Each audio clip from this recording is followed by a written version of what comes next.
Hello guys, welcome back to my YouTube channel. हम आपको आज इस ट्यूटोरियल में फॉरवर्ड रिवर्स मोटर स्टार्टर के बारे में डिस्कस करेंगे, जो कि आपके एग्ज़ाम और नॉलेज के लिए बहुत ही इम्पॉर्टेंट रहेगा। जैसा कि आप सभी को पता है कि जो रिवर्स फॉरवर्ड मोटर स्टार्टर है, इसमें दो प्रकार की वायरिंग होती है। एक आपकी कंट्रोल वायरिंग, दूसरा आपकी एक पावर वायरिंग होती है। इन दोनों वायरिंगों का बहुत ही महत्व है और बहुत ही अच्छी ड्राइंग इनकी आती है बनाने को एग्ज़ाम में। या आपको अगर अच्छे से पता है तो आप किसी भी इंडस्ट्रियल में काम कर सकते हैं। ठीक है, तो जैसा कि आपको पता है कि एक फॉरवर्ड रिवर्स मोटर स्टार्टर को बनाने के लिए हमें किन किन चीज़ों की ज़रूरत पड़ती है, तो ये जानते हैं। तो सबसे पहले हमको एक MCB की ज़रूरत पड़ती है। इसके साथ साथ हमको OLTR की ज़रूरत पड़ती है। दो कॉन्टेक्टर की ज़रूरत पड़ती है। इसके साथ साथ एक NC पुश बटन और दो NO पुश बटन की ज़रूरत पड़ती है।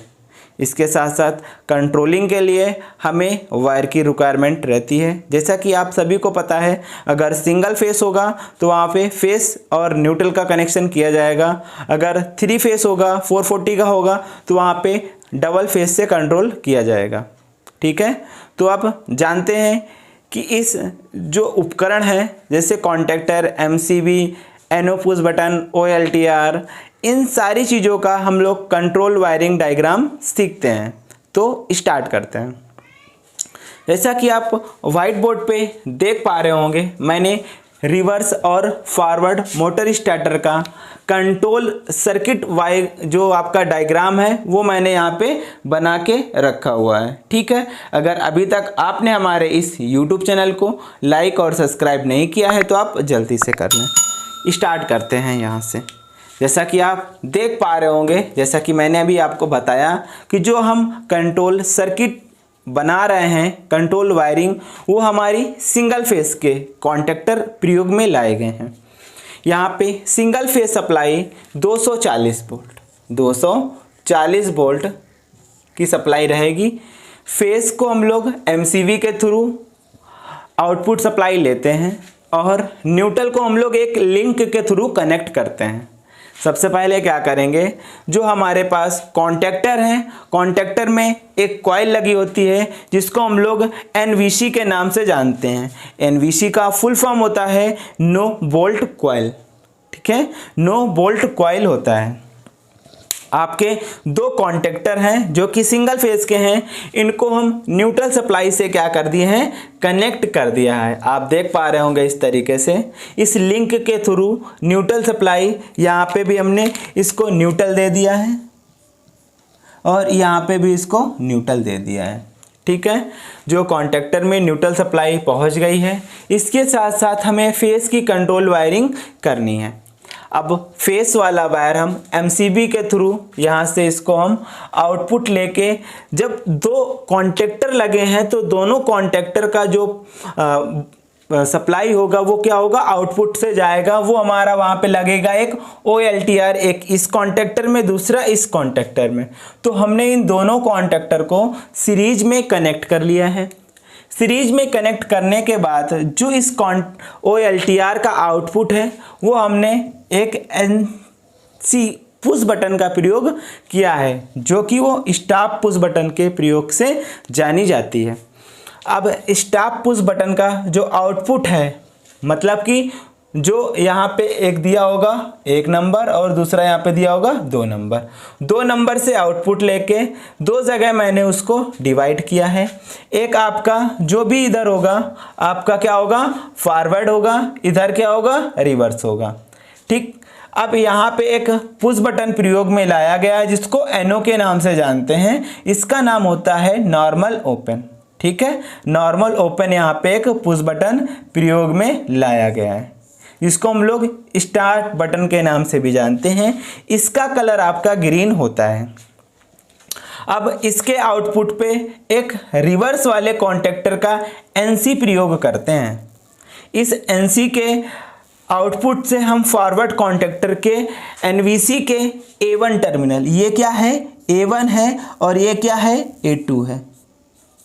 सेम इसमें भी A1 और A2 का जिक्र किया होगा। ठीक है, इस तरीके से इसको कनेक्ट किया है। सेम इसी प्रोसेसर से, इसी पर्पज से इधर भी हमने इसको कनेक्शन किया हुआ है। सेम जो कनेक्शन इधर है वही सेम कनेक्शन यहाँ पे भी है। ठीक है, इस चीज़ को आप समझ पा रहे होंगे। इसके साथ साथ जब आप इसको स्टार्ट करेंगे, स्टार्ट करने के लिए आपको जो कंट्रोल वायरिंग की MCB है उसको क्या करना पड़ेगा, यहाँ से ऑन करना पड़ेगा। ठीक है, जैसे ही आप यहाँ से ऑन करोगे तो इस OLTR के सीरीज से, इस NVC से होके वोल्टेज आपका यहाँ पे आ जाएगा, इस जगह आ जाएगा, इस जगह और इस जगह आके स्टॉप हो जाएगा। न्यूट्रल आपका ऑलरेडी यहाँ पे कनेक्टेड है।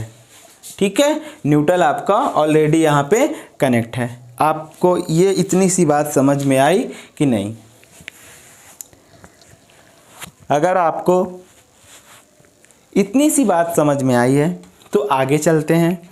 अब जैसे ही मान लेते हैं आपको फॉरवर्ड में मोटर को क्या कराना है, रन कराना है, तो आप इस NO को, जो NO पुश बटन है मतलब स्टार्ट पुट बटन है, इसको जब आप प्रेस करोगे, जैसे ही ये प्रेस होगा तो ये वाला कनेक्टिंग ऐसे होके यहाँ से वोल्टेज आगे बढ़ेगा।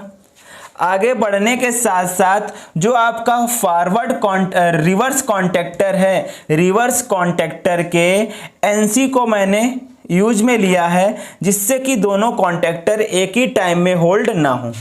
इसके आउटपुट से हमने A1 को सप्लाई दिया है।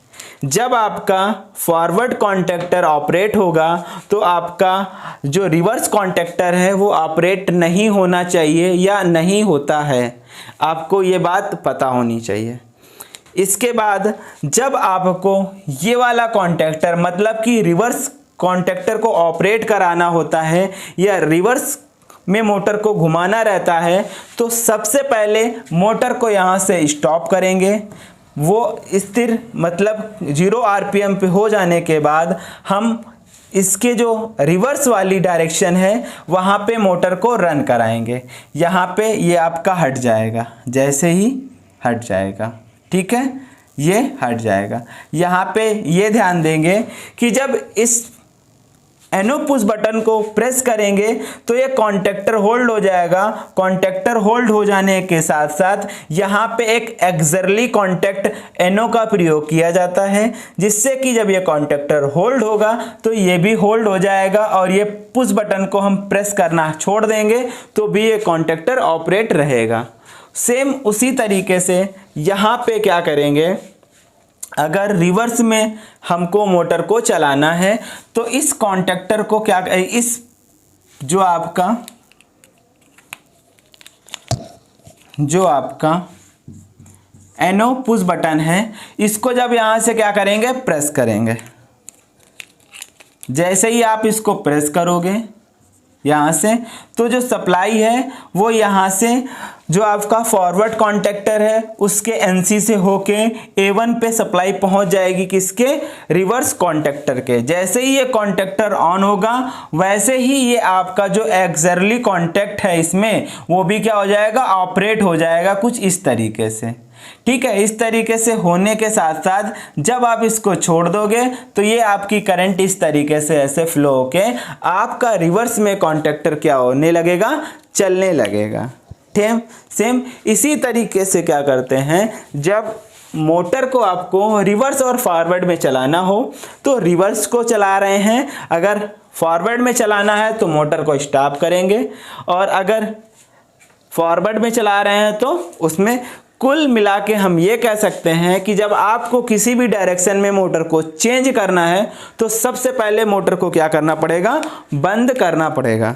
इसके साथ बाद में ही आप इसको दूसरी डायरेक्शन में चला सकते हैं। ठीक है, अगर आपको इसका स्क्रीनशॉट लेना है आप ले सकते हैं।